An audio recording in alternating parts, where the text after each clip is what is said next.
Hey guys, and welcome back to the channel. In this simple video, I'm gonna show you how you can getting watermark on the CapCut apps.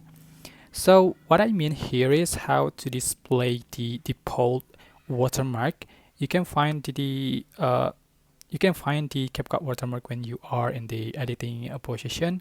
At the end of the clip, there will be a CapCut watermark. So, but if it doesn't appear, then you need to appear by clicking at ending, and you can see it will appear. So it's right. So this is not a question how to make a watermark, but this is how to get a watermark from CapCut. So that's all. I hope this information was helpful for you guys. Don't forget to like, comment, share, and also subscribe to this channel if you haven't done that already. So thank you so much for watching.